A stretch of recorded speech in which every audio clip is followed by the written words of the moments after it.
Hello and welcome to another episode of the Anime Lounge Short Flights. I'm your host Lance here to talk about Goblin Slayer Season 2, Episode 9.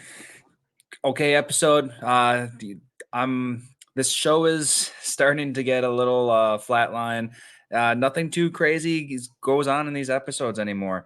But we did start off this episode with something a little interesting. Like we started off with some different party and some other demon slaying kind of business. Find out that it's pretty much the that blindfolded archbishop girl that we got to learn a little bit more of again today. She's the one that hangs out at Watertown, and she was in the season one. We've seen her before in this season, so we know who this character is. So it was nice to see that we got some backstory on her and the crew that she used to travel with.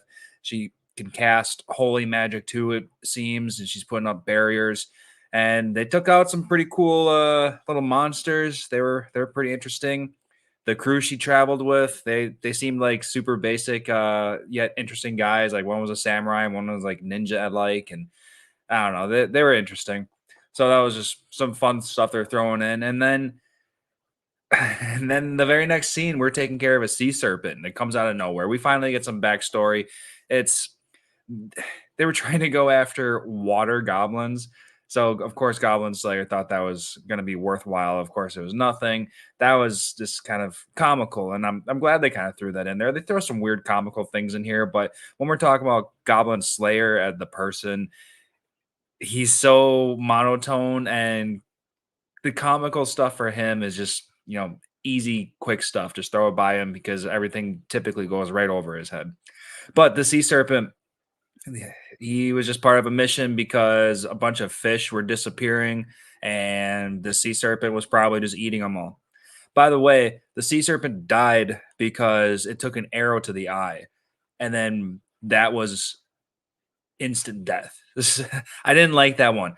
It was taking spears by the lizard man, and that was able to pierce its actual body because the elf's arrows weren't doing anything. So I don't know. That whole battle was really strange because nothing was working, and then the few things that did work just instantly did it.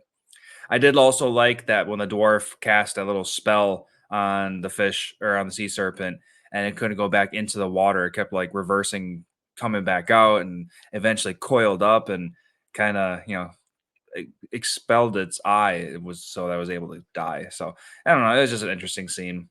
But which leads us to what this episode was about. The archbishop, that blindfolded lady, she needed assistance to get to a town, but the road is overtaken by goblins, and she just needs protection. And she's going to pay them 2 bags of gold to get there. Awesome. Lots of money. Easy job. So, of course, they're going to take it. So that was great. Um, Basic Goblin Slayer action at night. They're coming out and they take care of them. So that was fun. But now they're in this town. I really didn't catch why they're at this town. We got 10, 11, 12. So we got 3 episodes left. We need to see some kind of build up to some kind of finale. I don't know what's going to go on. Like we're in episode 9, and we just got done doing a small mission. So what are we going to build up to? There's got to be something going on in this town, and goblins are going to be underground again or something. So something big's got to happen, and it's got to happen quick. What do you guys think of this episode? Oh well, a little lackluster. Hopefully it gets better. But until then, I'll see you guys next time.